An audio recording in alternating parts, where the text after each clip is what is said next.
Well, good morning to everyone. Good morning to our audience and speakers. Welcome to this second panel on tensions and cooperation patterns in the Eastern Mediterranean. My name is Chiara Lovotti. I come from Italy. I represent the ISPI here. I'm a research fellow at ISPI and as well as a scientific coordinator of the Rome Med Dialogues. And I want to echo Ambassador Massolo's words of gratitude to our friends and partners here at the AC for making this event possible and for our long-standing partnerships. So in the first panel, we addressed this shifting power dynamics of the MENA region at large, and now we will try to go more into details of the Eastern Mediterranean specific scenario with our speakers. So as you know, several developments are worth of attention that are currently taking place in the region. Speaking of energy, for instance, you know that over the past few years, the region has been a real hub, a real center of gravity for energy competition over natural gas, especially. You know, the recent discoveries of natural gas have attracted growing interest from countries of the region and beyond the region. And these reserves, this natural gas, of course, has become more and more important, especially for European powers in the aftermath of Russia's invasion of Ukraine, as European countries began their search for non-Russian energy resources. But you know, competition also plays out on the geopolitical level. One should think, for instance, of the very famous East-Med Gas Forum that was created in 2020 by a group of European countries, Arab countries, plus Israel, and which excludes Turkey. And on the other side, for instance, the Turkish attempts to break this isolation, for instance, through the maritime agreement with Libya's government in Tripoli. I'm sure we'll touch upon this in the debate. So competition, energy competition, geopolitical competition, but over the past couple of years especially, there have been signals, more or less mild, of an increased cooperation, even political detente, over the Eastern Mediterranean region. For instance, a deal between Israel and Lebanon over the maritime border, but also Turkey's rapprochement with Egypt. We will also touch upon these over the debate. So many questions, many developments unfolding, many questions on the table, and we will try to address many of them with our excellent speakers and panelists, which I'm happy to introduce, starting from my right, Dr. Soner Cagaptay, if I pronounce it correctly, who's the director of the Turkish research program for the Washington Institute for Near East Policy. Welcome and thank you for accepting our invitation. Dr. Dalia Ziada, who's the executive director of the Center for Middle East and Eastern Mediterranean Studies. Thank you, Dalia, for being here with us. And last but not least, Dr. Natan Sachs, who's the director of the Center for Middle East Policy and Senior Fellow at the Foreign Policy Program at Brookings. So thank you, all of you, for being here with us and helping us navigating these questions and the dynamics pertaining particularly to the Eastern Mediterranean region.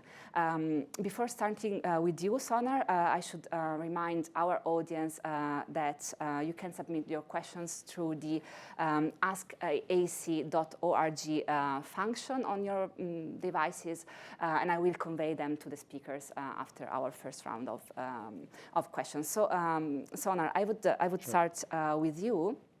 Turkey, of course, in the Eastern Mediterranean scenario is one of the main players, is a key player for the geopolitical dynamics of the region. Can you please help us shed light on Turkey's role currently in the area? If you can touch upon Turkey's recalibrations of its policy for the region, what are Ankara's main driver of its Eastern Mediterranean diplomacy, if we can, at the moment? Thank you, Soner. Thank you, Chiara. I'm delighted to be here at the Med Dialogue hosted at the Atlantic Council. Great conversation. I've been learning a lot this morning. So the question is on Turkey's recalibration. I think it's the right way to frame it. Erdogan is pivoting again.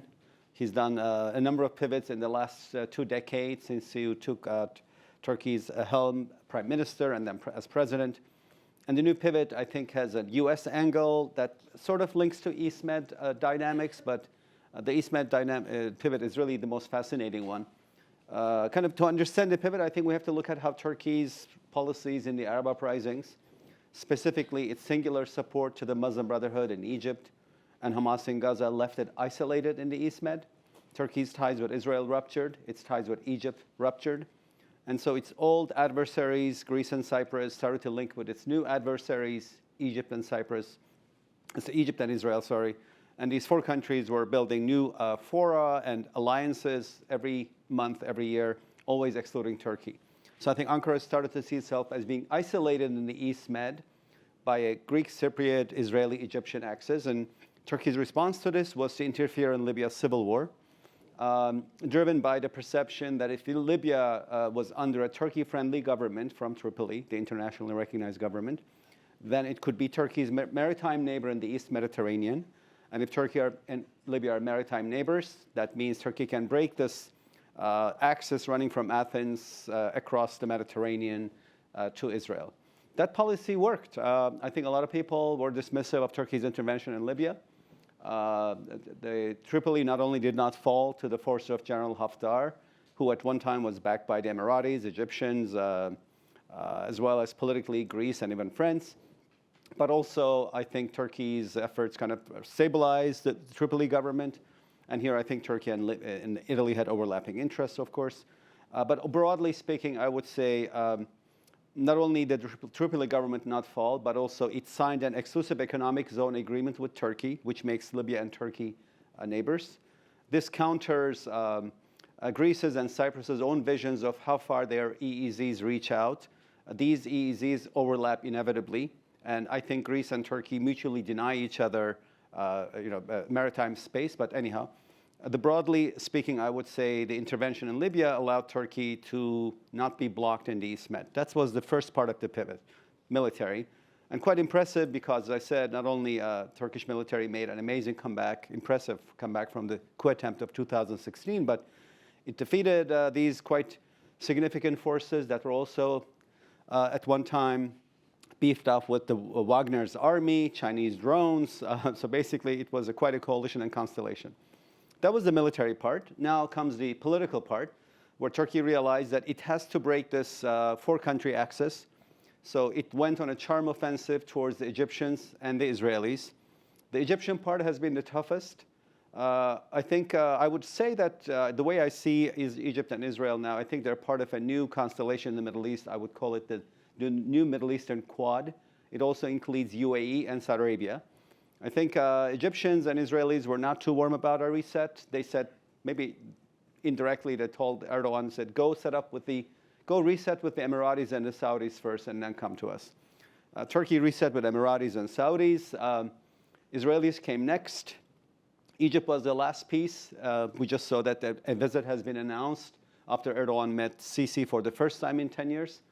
The reset with Egypt came at the price of Turkey stopping its public support to the Muslim Brotherhood, including turning Muslim Brotherhood radios in Turkey off. But more importantly, agreeing to some kind of a power sharing deal in Libya. Egypt considers Eastern Libya as its backyard, strategically speaking, and I think Turkey basically said, fine, you can have influence in the East if we get to have influence in the West. So that piece also worked. That's part of the recalibration. The last piece is the most interesting one because it was the least expected.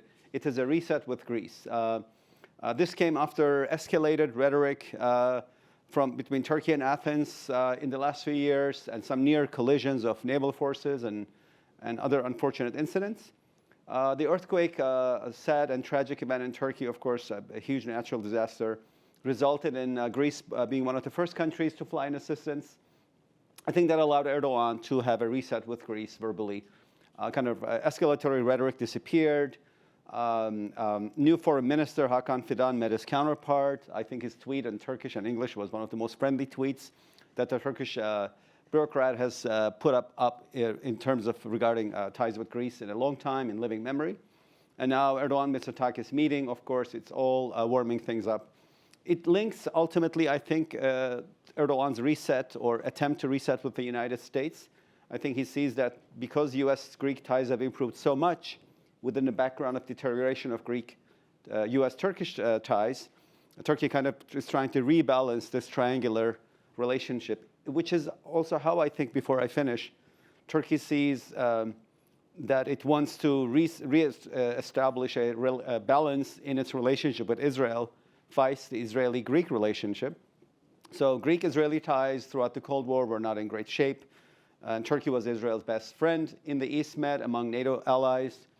And after Turkish-Israeli ties ruptured in 2010, Greece quickly moved in to fill in the vacuum left behind by Turkey. And I think Greece's foreign policy elites, in my view, should be given a Nobel Foreign Policy Prize, because they saw this opening and they filled it up quite fast.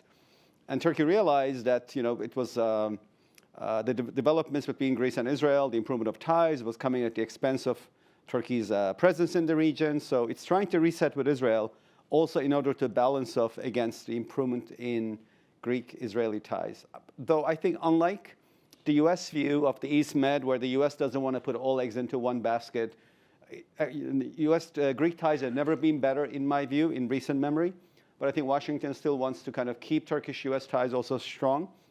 I think the Israeli view was kind of more skeptical. Israelis are basically saying, with Turkey, it didn't really work out. We tried again, it didn't work out again. So I think they're going to keep their ties with Greece quite robust. And maybe the economic piece of the Israeli-Turkish ties was going to be interesting. Maybe energy cooperation and pipeline politics. So Turkey's recalibrating. It was able to achieve this recalibration, number one, because it succeeded in Libya militarily. Number two, because it was able to kind of finally court Israelis and Egyptians for a reset. And number three, I guess the earthquake opened up a window that both Turkey and Greece decided to capitalize on. And number four, there's, of course, always the U.S. angle when you talk about East Med and Turkey. Of course. Yeah. Soner, very quick follow-up questions before going to Dalia. You said, and I agree, the U.S. is intent in maintaining good ties with Turkey. Do you think that is also due to, of course, Turkish role in NATO and the close contacts that sometimes, the link, the tie, President Erdogan and President Putin. I mean, Turkey has a very good relation with Russia, despite being in NATO. But it has been one of the few. It was one of the few, the only actor that could have, for instance, mediated the wheat deal, which is now it's not going very well. But do you think that the U.S. needs to keep those ties close and flourishing is also due to balancing with regard to Russia's ties to Russia? Absolutely. So I think that the view in Washington, especially since President Erdogan won elections again, and I think he's basically president for life, the view in Washington is that the White House has kind of digested this reality. And so the White House has realized that Turkey is a NATO ally, and it's also a middle power that occasionally can punch above its weight. So it can complicate things for Washington. So it's better to kind of reset ties with Turkey and improve than allow the ties to deteriorate further. And Turkey is indeed a country that has multiple identities, right? I mean, if it's a Middle Eastern country, it's the only Middle Eastern country that's a Black Sea power. Mm-hmm. If it's a European country, it's the only European country that borders Iran. So it can never have one thing exclusive. And I think the understanding is that the new Turkey will probably place multiple identities simultaneously. So in the Ukraine war, Turkey is pro-Ukrainian, supports Ukraine militarily, but it's not anti-Russian. It's kept his ties with Russia open economically. And I think Washington's view is perhaps, engage Turkey and keep it closer. And I guess that's also informed by the post-elections the dynamics in Turkey. So I don't think that's Washington sees this as an alternative to the very strong and robust and positive nature of U.S.-Greek ties. So U.S.-Greek ties are in excellent shape, probably never been better in decades, if not since the beginning of the Cold War, perhaps. But there's also another element. I think while Greece is a significant ally, has lots of capabilities, its strategic depth is not the same as of Turkey's. Greece is an East Med power. It's a Balkan power. If you stretch it, it's a Near Eastern power. But it's not a Caucasus power, Persian Gulf power, Middle Eastern power, Eurasian power, Black Sea power. And I think the understanding is maybe while U.S.-Greece ties are robust and continue to build up, you also need to build up U.S.-Greek ties, because that allows U.S. the ability to project power in areas where Turkey is a significant player. I would say Washington's view of Turkey is evolving into one that Turkey is now seen as a hedging power, It's a middle power. It's also a NATO ally. It's probably the only NATO ally that also has these attributes. Hungary makes things difficult for the US occasionally, but it's hard to describe it as a middle power. So I think that's why perhaps the US views that there's a new Turkey, you have to engage it, and that Erdogan is responding positively in my view, and he's saying, yes, I'd like to be engaged, and I think what he wants right now most is probably a visit to Washington to get things going, of course. Thank you very much, Soner. I move to Dalia, and let's talk about Egypt. Egypt is clearly another key player of the region. Dalia, can you help us shed light on what are Cairo's priorities in the region at the moment? How do you assess the country's attempts, for instance, to foster its projection in the region over the past few years? Yeah, so first of all, thank you so much for ISPI and the Atlantic Council for this important event and for inviting me here. So I will start actually speaking very quickly about the new power dynamics in the Eastern Mediterranean, which are part of the reshuffling power coalitions in the Middle East in general, during which Egypt has actually lost a great deal of its leadership role in the region to Arab Gulf countries. We can say that in the past 10 years, due to the weakness Egypt had to suffer after, due to the Arab Spring aftermath, and the fact that Arab Gulf countries were the only countries in the region who survived the waves of the Arab Spring or who were not directly affected by the waves of the Arab Spring, this created a new reality wherein the Arab Gulf countries started to take the lead of the region, bringing to this all their complicated policies related to human rights and democratization, of course, but at the same time, they also brought to this their competition between each other, their Arab Gulf competition within each other to the region, to the wider region. And we have seen this manifesting in different ways. One of them was trying to affect what's happening in the Eastern Mediterranean region. This coincided with a time when Egypt actually had to trade, during this period, Egypt had to trade its leadership role to Arab Gulf countries for the sake of getting financial assistance from them. Mainly because the financial assistance that comes from the Gulf, that comes through the Red Sea, let's say, is usually coming with no strings attached. It's not coming in the form of debt, but in the form of donations. So it's easier to handle and deal with. And compared, for example, to the help that's coming across the Mediterranean Sea from the West, in the form of aid or loans, it usually, financial assistance is usually coming with strings attached. But unfortunately, this is not the case anymore, but let's focus on this era first. So at that time, Egypt had to trade its leadership role, as I was saying, but in 2015, in particular, something important happened, which is the discovery of the largest gas field in Egypt's maritime zone, Zohr field.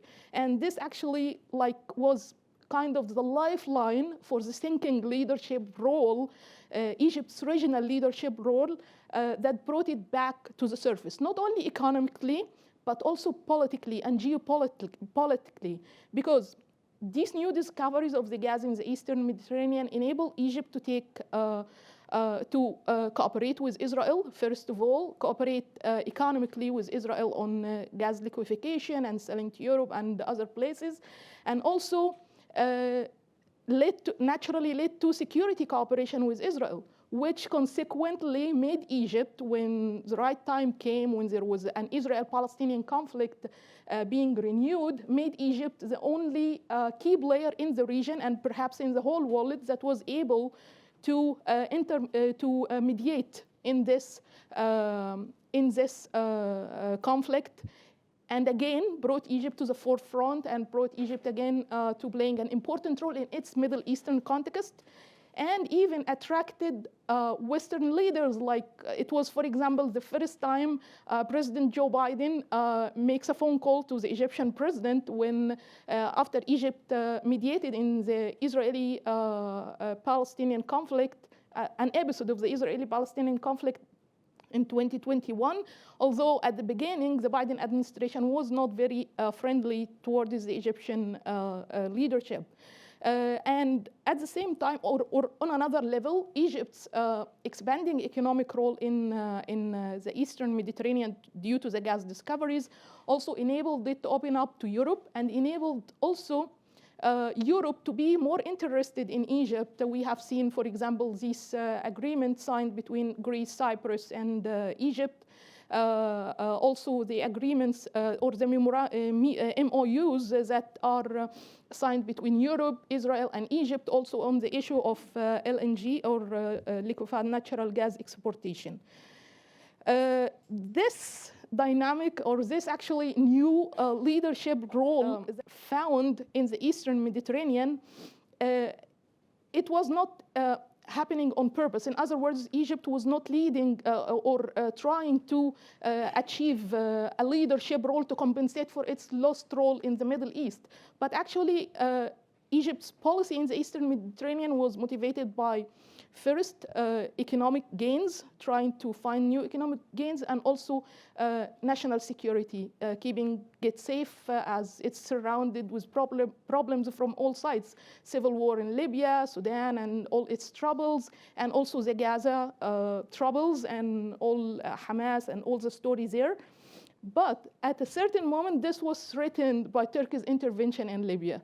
And actually, this created in 2019 what I call the Eastern Mediterranean momentum. As ugly as it was the clash, or the almost clash that happened between Turkey and Greece in the Eastern Mediterranean in 2020, in the summer of 2020, after Libya's intervention in Libya and the maritime agreement between Turkey and the government of national accord in Libya, this created an Eastern Mediterranean momentum, meaning that it once again made the world realize that, or remember that the Eastern Mediterranean is a very important geostrategic point or connection point in the world. So actually, this momentum has enabled Egypt to play a more important role in all the events that proceeded. And again, this was threatened by Turkey at that time and created some kind of conflict, de-escalation that had to happen between Turkey and Egypt in order to find a way to cooperate on these new reshuffling coalitions or new realities that are being created in the Eastern Mediterranean and also the wider Middle East region. Thank you very much, Dalia. Thank you. So now I go to Natan Sachs. So Dalia was, of course, was suggesting somehow that energy can provoke competition, of course, but it can also be a tool for cooperation. And how does Israel fit into what we have been discussing so far this morning? How are these movements, these rapprochements, these attempts seen from the side of Israel? And do you think that the Ukraine war has somewhat steered these processes, these attempts specifically? Well, thank you so much, and thank you to the Atlantic Council and ISPI. And it's really a pleasure to speak with after Dalia and Soner. Intimidating, but still a pleasure. Israel is sort of a strange East Med player. On the one hand, it's right there, and it has a relatively long seashore for its size, of course. But Israel has traditionally always looked very much east and south. Its security concerns certainly have been first and foremost with Egypt, and then eastward facing, much less to the sea. That still, of course, it's an East Med player, and like the case with Egypt, the fines, the gas fines in Israel's EEZ transformed a lot of the way Israel behaves with the region. So first and foremost, when Israel looks at the East Med, it sees Turkey, of course, it sees Egypt and Turkey. But as Soner said, the weight of Turkey there really affects a lot of what Israel does. So of course, the Israel-Greek Cypriot connection that we've seen in recent years, the absent player there is very absent and very present in a sense. That is, of course, Turkey. And added to that, the biggest concern in many respects, which is Egypt. After 2011, we saw Israel extremely concerned with the rise of the Morsi government, and then very relieved, unlike many others, but very relieved with the Sisi government and with a very close security connection, ties between the two countries. So when Israel looks at that, it sees several key interests. First, in terms of security, stability with Egypt and the very close connection between ties to Egypt and the situation in Gaza. The Egyptian influence in Gaza, of course, is enormous and is absolutely crucial for Israel in any case of new configuration with Gaza, with Hamas in Gaza, which is unfortunately always a possibility. The second is the Turkish question. And it's interesting. On the one hand, throughout the years of crisis between Israel and Turkey, we saw Israeli-Turkish trade continue, almost apace. There was very little disruption there. But throughout these years, Israel has also learned, I think Soner put it very well, it's very skeptical of Erdogan's approach. So Israel is now, and this is across both governments, the previous government and this government in Israel, is sort of certainly willing to have this rapprochement with Turkey. It prefers rapprochement with Turkey than the opposite, but it has extremely low faith that this is necessarily long-lasting or that this is not contingent on Erdogan's own interests that may change tomorrow. So, as Soner said, Israel's keen to have good relations with Turkey, good with brackets around it, but of course we'll continue to try, certainly, to build upon the relations with the Greeks and the Greek Cypriots, and of course with Egypt, which is an interest that almost predates all this. The second issue for Israel is that with the very substantial gas fines, they're not as big as some, but for Israel they're very large gas fines, Israel has a new security concern that it didn't have in the past. As I said, Israel was always eastward looking, and you can see it even in the structure of the military. The Navy is by far the smallest and least important part of the main branches of the Israeli military. But suddenly the gas fines mean that Israel is very susceptible to attacks on its naval facilities, or its maritime facilities, I should say, especially from Hezbollah in Lebanon. And that created a whole new set of concerns. It, of course, feeds into the question of the maritime border with Lebanon, but it also means that suddenly Israel invests in this and is looking to gas and to the exportation of gas as a national issue. Does it go to LNG in the Egyptian facilities that have spare capacity? Questions of FLNG, of floating LNG that are now rising and certainly look possible. Early on, many questions of could there be pipelines through through Turkey itself, perhaps through Cyprus, which then would also touch on questions of Cypriot and Turkish EEZ and all sorts of issues that are bigger than Israel. So a second major concern, of course, that comes for Israel. And with the war in Ukraine, a combination of new problems. On the one hand, the price of gas rising dramatically and therefore new economic opportunities, suddenly an importance for this gas in Europe. But also a very difficult question for Israel. Israel knows who its best friend is, and that is the United States. It's very, very clear. But as Israelis say time and time again, they see Russia as their neighbor to the north because of Russia's presence in Syria. So Israel's early already in the crisis in the Ukraine found itself trying to hedge. At the time, Prime Minister Bennett and Foreign Minister Lapid played a good cop, bad cop towards Russia, with Lapid saying all the right things for the United States, Bennett, the Prime Minister at the time, staying relatively silent and, in fact, meeting with Putin several times. Now, with Netanyahu, we see a continuation of this, perhaps even more hedging towards the Russian side. You hear a lot in Washington of Israel not taking sides and not playing nice. Israelis will often complain that they have voted all the right ways, said all the right words, but clearly there's sort of a difficulty here. And for Israel, this goes back again to basic security needs. From Israel's perspective, its ability to operate in Syria and to prevent the transfer of precision munition to Hezbollah or the creation of domestic capability of manufacturing precision munition by Hezbollah is absolutely crucial. And therefore, Israel wants to play nice with Russia. And this again ties into Israel's interest also in stability in Lebanon and the possibility and what we saw with the maritime border there between Israel and Lebanon. So to sum, Israel finds itself both a major player in the East Med with gas, with important ties with Egypt, important ties with Turkey, but fundamentally it is a country looking south, east, north, not so much west to the sea. And in that sense, in the East Med, it's an opportunistic player. Where it can hedge with Turkey, it hedges with Turkey. Where it can further its interest with Egypt, it certainly wants to do that before anything, perhaps. But it's not one that is now going to try to orchestrate anything in Libya or to look beyond it. And even with Cyprus and Greece and Turkey, Israel does not have any delusions that it will orchestrate something between them or shift the balance in power there. In the East Med, Israel's now very active, but yet opportunistic. This remains a second-order region for Israel, despite its importance. Can I ask Natan for a very quick follow-up questions on the recent Israeli-Libyan talks? What is your opinion on that? Do they fit into this attitude of Israel that you just described? Well, there's sort of two sides to this. On the one hand, the existence of the talks fits in well to Israel's attempt at rapprochement with any Arab country and any Muslim country it can find. Israel's sort of, the current Israeli government's interest on this is to further all these relations, and especially so long as it can punt or set aside the Palestinian question. So any rapprochement it can have without, in its view, paying a price on the Palestinian issue, it is happy to do. And so there's no, from the Israeli perspective, there's no compromise in speaking to Libya or anyone else. They're happy to do it so long as they don't have to grant any rights to the Palestinians. The second aspect of that, however, so from the Israeli perspective, it's less news. I think it's more news on the Libyan side. The second aspect of that was the leak of the actual event by the outgoing foreign minister, Eli Cohen, which in Israel was seen correctly as a fiasco, one that, of course, put the foreign minister, now the former foreign minister, in personal jeopardy and, in fact, now in exile. And that was seen in Israel as it should, as a fiasco, but also as something that may, to a certain degree, hurt Israel's attempts at broader rapprochement.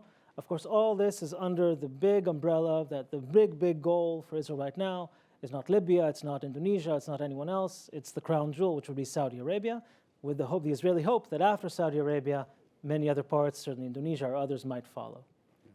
Thank you, Nathan, for your answer. In the meantime, we opened to Q&A from our audience, and I got a question for you, Dalia, I suppose, since it speaks of Egypt. How does Egypt demonstrate to its citizens visible benefits from and sharing of the profits from the East Med gas sale? For instance, maintenance of their own electricity via simply selling gas to outside countries? Oh, that's an interesting question, and coming at a time when are experiencing electricity cuts almost every day. Not almost, every day, actually, there are electricity cuts, and they are being justified by not there is enough fuel for the electricity producing station, despite what was seen earlier about that we have an extra electricity production and now it's being exported to other regional countries. And Egypt actually have sometimes used this extra electricity production to bargain deals with regional countries, either in Africa or in the Eastern Mediterranean or across even the Middle East and the Levant region. But unfortunately, this was a huge disappointment to many citizens recently to see that most of what's being said is not true. What's happening now is that actually Egypt is suffering a severe economic problem. I don't think we have not seen before, not in my generation, not in my parents' or even grandparents' generation, have seen what we are going through right now economically in Egypt. And this consequently is affecting any gains, or let's say it's swallowing any gains or progress that Egypt is doing in the Eastern Mediterranean. Of course, Egypt is, we cannot say that it's not successful in the Eastern, it is successful in the Eastern Mediterranean, but still we cannot see this success simply because the whole economic situation and also the policies taken to manage this economic situation right now are very messy. So of course, this is going to also, speaking about our new power dynamics, this could sooner or later actually affect Egypt's power to continue to play this regional role or being even attractive to allies either in its own region, in the Arab region. We have seen recently, for example, two of Egypt's best allies in the region, Saudi Arabia and the United Arab Emirates, deciding not to continue assisting the Egyptian government financially, which exposed now the Egyptian government to more and more problems and higher debts and great shortage in the current account, great deficit, I mean, in the current account. So all these problems together may sooner or later affect Egypt's regional role. And we have seen this, for example, recently in the Renaissance Dam issue. Ethiopia was able to do what it wants, despite all Egypt's pleading to negotiate or make a deal with Ethiopia to protect Egypt's right in the Nile River. We have seen also this happening in Sudan, when this very disappointing moment when Egyptian soldiers were captured by the Rapid Support Forces a few months ago, not a few months, I mean, some months ago when the civil war started in Sudan and the conflict started in Sudan. And unfortunately, Egypt did not intervene. Egypt waited for the United Arab Emirates to come all the way from the Gulf to release the Egyptian soldiers. This was very disappointing. And I think all this, again, links to the economic disaster we are living right now. Yeah, of course, the economic crisis in Egypt, internal dynamics, they do impact on a country's foreign projection. Can I ask, you already somehow made a prediction. You are not depicting a very positive situation, of course, for the country, but what do you think it could happen if Egypt, we hope not, it won't be the case, but if Egypt had to economically fail, if this disaster, economic disaster of the country had to grow, how could this impact on the country's role in the region and beyond the region? I don't know, for instance, if Egypt couldn't get any more funds from Gulf countries, from other, what could happen? You somehow already depicted a very bad situation, but and we don't have crystal balls, but what do you think it could happen? I don't think actually Arab Gulf countries will intervene again to rescue Egypt from its situation. But somehow this is also, let's say, like look at the bright side of the situation, which is pushing Egypt to seek alliances with new partners, which it wouldn't normally partner with if the situation was still good with Arab Gulf countries, or it was in the situation it was, let's say, 7 or 8 years ago, when it is protected, I mean, by its Arab sphere. Now, for example, we are seeing very good progress in the rapprochement process between Egypt and Turkey, which is, I think, wonderful and will open a lot of economic opportunities for both countries.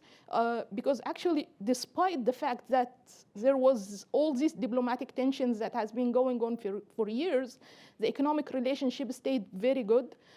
Right now, there are plans actually to enhance economic cooperation and take it to new levels. Turkish tourism is increasing in Egypt. I mean, the tourist turnover to Egypt from Turkey is increasing, which is compensating for the loss or the absence of the Russian and Ukrainian tourists who are normally the tourists who come to Egypt. Somehow there is some kind of new balance that Egypt is trying to create with its Eastern Mediterranean allies, including Turkey and also Greece and Cyprus and Israel, of course, in order to compensate for its diminishing role on the Middle Eastern side or among its traditional Arab allies.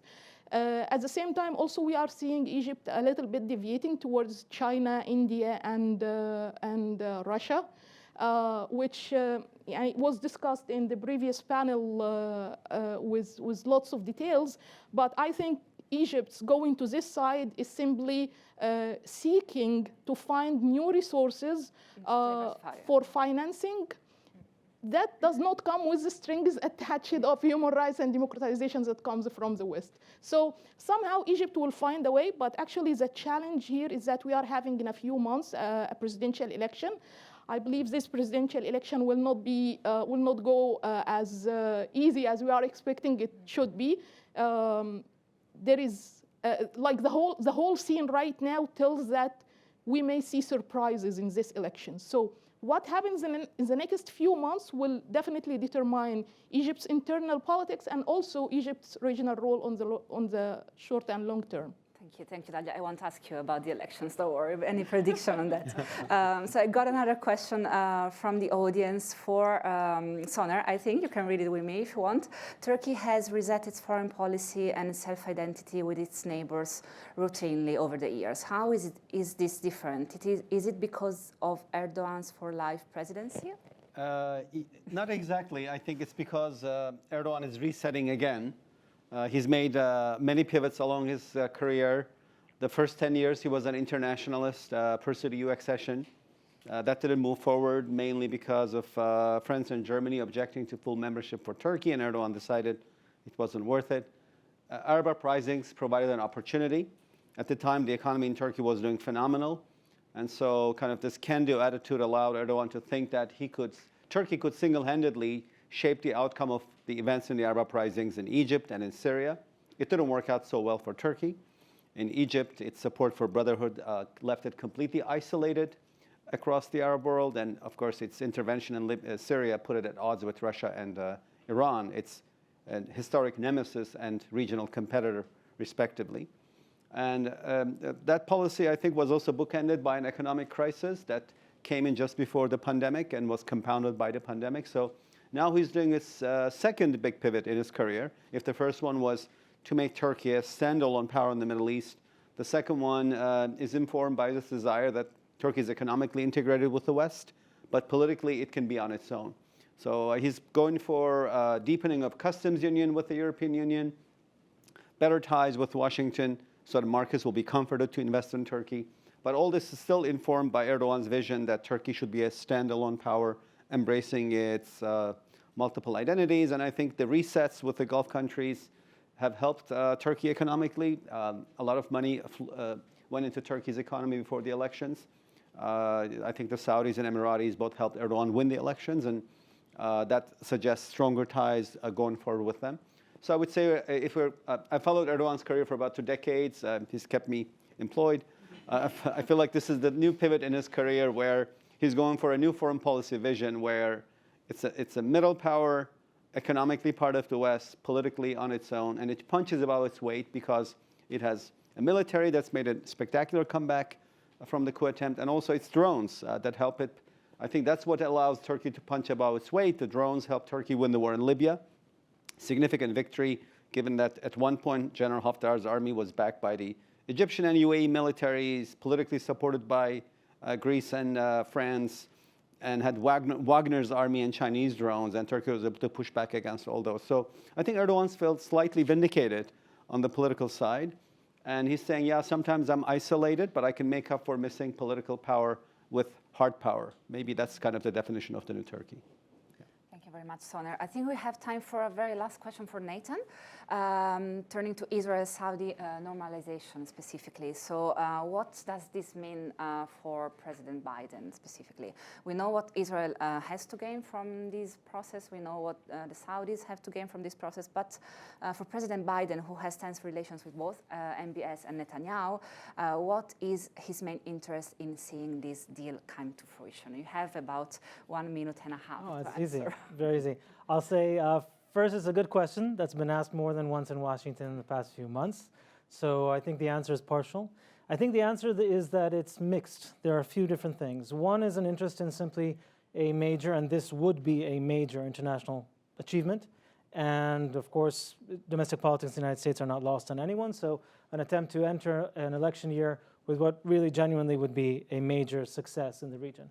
Secondly, it fits very well with an American vision of the Middle East, where the United States has not abandoned the Middle East by any means, but it has shifted away from the past 20 years and moved to a position where it wants to work kind of by, with, and through its partners in the region. And these partners would be first and foremost Israel and these exact Arab countries. And so if they can get along well, if you can create a bloc there, it makes it easier for the United States to partly step aside and work with these countries in projecting its power, but not necessarily with as many Americans on the line. And the third, I'd say there are important, very important people in the administration for whom this is not so much about the Middle East as it is about great power competition. It's about the question of, would Saudi Arabia do some of these things with China, especially the civilian nuclear side, and can one cement Saudi Arabia together with Israel in a group that doesn't oppose China but isn't more in the American camp. So that kind of thinking exists as well. We just saw in the G20 the announcement of the India, Middle East, Europe corridor that includes Saudi Arabia and names Israel very explicitly. There is that vision as well. So it's an answer that has 3 parts, which usually means it's not a very concrete answer. I think that's how it's viewed. There are different people in Washington with different views that for some have pointed to what's now been a very energetic attempt to pursue this, not without many detractors, not without many people who ask this question with a strong sense of skepticism. Thank you very much, Natan, for your answer. There was another question for Dalia, but I think you already answer to that, because it's about Egypt's socioeconomic challenges and how they will impact. So that has been covered. So I've done my job.